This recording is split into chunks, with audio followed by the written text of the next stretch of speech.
Hello, everyone. We have an episode of the Gridiron Glory where we proudly cover all 32 teams in the National Football League. This is a week one recap of the Monday Night Football matchup with the San Francisco 49ers hosting the New York Jets. It was a fairly dominant showing by the home team, the 49ers, in their 32-19 win. After the Jets took a lead with an early touchdown, Deebo Samuel responded with a touchdown of his own before halftime, and that gave the 49ers a lead, which they would not relinquish. It was a very impressive showing from the 49ers, especially considering the injury to Christian McCaffrey, who was unavailable in the game. The backup running back, Jordan Mason, had a huge game, 28 carries for 147 yards and a touchdown. So that's a big way to step up, a next man up mentality, which is something that San Francisco, they just need to execute, and they did there. Brock Purdy had a solid start, a game manager type quarterback, 19 for 29 with 231 yards, no touchdowns, no interceptions, definitely made the plays you have to make. And if you look at the receiving game you had, their leading receiver was Jawan Jennings, 5 catches for 64 yards. And then you also have Deebo Samuel, who had 5 catches for 54 yards and also 8 rushes for 23 yards and a rushing touchdown. So a solid all around game there for Deebo Samuel. And then if you look at the impressive showing by the defense for San Francisco, you have an interception by Demetrius Flanagan Fowles. So he had that one interception, the veteran linebacker there. So solid showing there. You got a guy like Fred Warner, the veteran, 7 tackles, very impressive showing there. Nick Bosa with 2 quarterback hits, so he did the job there. And then looking at the New York Jets, you have Aaron Rodgers making his first start since week one last year, where he was injured 3 plays into the game, and he went 13 for 21 with 167 yards, 1 touchdown, 1 interception. So, what's your take on Aaron Rodgers, and where would you rank him among quarterbacks in the NFL? Yeah, Aaron Rodgers, certainly a quarterback that's past his prime, well past his prime, the 40-year-old starting quarterback, which is impressive that he's still playing at the age of 40. I mean, I don't know if he's necessarily going to go the Tom Brady route and try to play till he's 45, but no, I'm still very impressed with the fact that he's still playing. And, Rodgers is definitely going to make the most out of what he has with his youth and with his health that he still has. And he's still going to go out there and he's still going to play the game that he loves, which is football. So all the credit in the world to him for him going out there and still trying to do it. Now, on the Jets' first drive, they looked very impressive. 12 plays for 70 yards. It looked like a very well compelled Aaron Rodgers led drive. We saw that Aaron Rodgers that we all kind of know. And, Jets fans were really, excited and hyped for it. And Jets fans, you should be excited and hyped for the fact that Aaron Rodgers is back. And let's just, you pray that he can stay back, right? So, but Brees Hall ended up running in for that touchdown. And then really in the second and third quarter, just San Francisco, San Francisco is the defending NFC champions for a reason, even without Christian McCaffrey. So a lot of work to do still for the New York Jets. The fact that Aaron Rodgers stayed on his 2 feet most of this. Let's look at it real quick. Let's freaking look at it. I want to see real quick just how many times this man got sacked. One time. What's up? One time. One time. That's impressive. He played 60 minutes of football, only got sacked once. The Jets, they did what they needed to do to go out there and improve their offensive line, and I mean they did just that, So they went out there and they did exactly what they needed to do, and they were able to go out there and they were able to protect Aaron Rodgers to the best of their ability. They went out and they signed Tyron Smith from Dallas, their left tackle, who is one of the veteran leaders now, probably the best player on that offensive line. You also go out there and you draft some offensive linemen. So the Jets made the upgrades that they needed to make at the offensive line.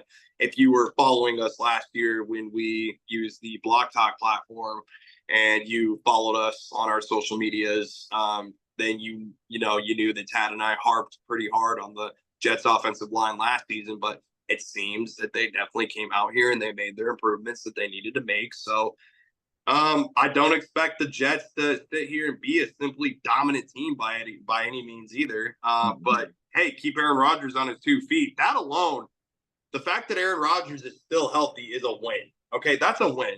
All right, you didn't win the actual game, but that's a win, and that's something to be noted and accounted for. So it's only one game going into the season, so yeah.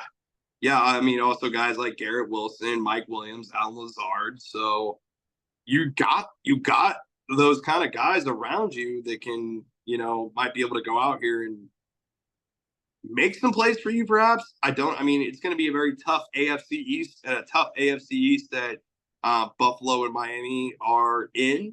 So whether or not they're able to possibly make a wild card spot, I mean, that's a lot to be determined. But really, just in this football game itself, even without Christian McCaffrey, 49ers still show that they are the 49ers. And yeah, I mean, the Jets, they go on the road next week and play a Tennessee team. Aaron Rodgers probably has his real first chance. This is a chance for Aaron Rodgers to go on the road and get his first win as a Jets starting quarterback in a Jets uniform. And I would say next week is probably as good of a chance as they need to do it. San Francisco, meanwhile, they go on to play your boys on the road, and which will be a rematch of that Monday Night Football game from a season ago. So, yeah, I got to be honest. I don't necessarily like your guys' chances in that game, especially if Christian McCaffrey plays. What's up? Yeah, well, it could be a tough game for the Vikings for sure.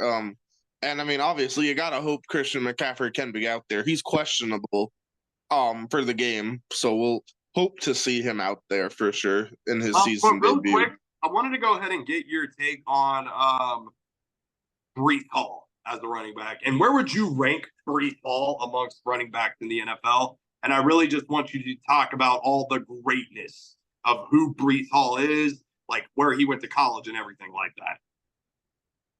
Yeah. I mean, you guys can see the logo in Tad's background there. Yeah. So really talk about Breece Hall here. Yeah. But Breece Hall is a guy that in college he never once beat his rival. I'd like to make that known that Breece Hall was winless against the Iowa Hawkeyes. But in the NFL, he's cemented himself as one of the top running backs in the league, one of the top young running backs in the league specifically. He's a guy that can make plays. Last year, as we know, he was hampered by an offense that had a poor offensive line, that had poor quarterback play, but he was still out there making plays. He's a guy that is an exciting running back. He can make big plays. He can catch the ball. He had 5 catches for 39 yards to go along with the 16 rushes for 54 yards. Not a super flashy stat line in game 1, but a lot of that has to do with a very impressive San Francisco defense. And I mean, he's a guy that against defenses that aren't quite as good as San Francisco, which is basically most of the defenses in the league, he'll put up better numbers. And he's a guy that you can trust to be a high-level running back in the league. Like I'd say top 10 for sure. Also, real quick,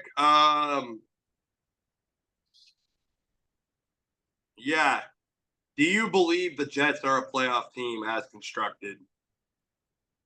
I mean, I certainly think this is a team that can compete for a wild card spot. I mean, make no mistake, the AFC is loaded. There's a lot of good teams in the AFC. So the Jets are a team that are talented enough to make the playoffs, but don't be surprised if they're like one of the few that are like the first teams out or if they sneak in. I mean, and that's no disrespect to them. It's just you look at all the good teams in the AFC. You look at teams like Miami, Buffalo, Kansas City, Baltimore, Cincinnati, Pittsburgh, teams like that. Houston, the Colts, the Jaguars. I mean, you wouldn't be surprised with hardly any of those teams making the playoffs. And I mean, the Jets are certainly included in that list of teams that can compete for the playoffs. They have the talent, and now they have Aaron Rodgers, the They leading also went veteran out. quarterback. They also went out in the first round. It's worth mentioning. I talked about the offensive line for the Jets. They go out and they draft Ulu Fashunu, the offensive tackle out of Penn State. They spent literally their first pick on an offensive tackle.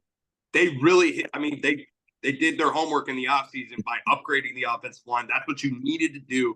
So now, can they be that playoff team? With that being said, I think they have that potential. They have a chance for sure. Now, the 49ers, do they go back to the Super Bowl? As of right now, just after one game, do they go back to the Super Bowl? Certainly have a chance. They are one of the more talented teams in the entire league. I mean, there's some potential roadblocks. I mean, Philly looks solid enough. Detroit, obviously, we've talked about them some, and Detroit is a team that's a solid football team as well. But as it stands, they're the favorites in the NFC for a reason. They have the experience, they have the team, and I think they have a good chance to get back if they continue playing at the level they're playing. There you have it. Yeah, so there you have it. San Francisco rolls the New York Jets here on Monday Night Football. Be sure to like, subscribe, and follow. Comment down below. Let us know what you think.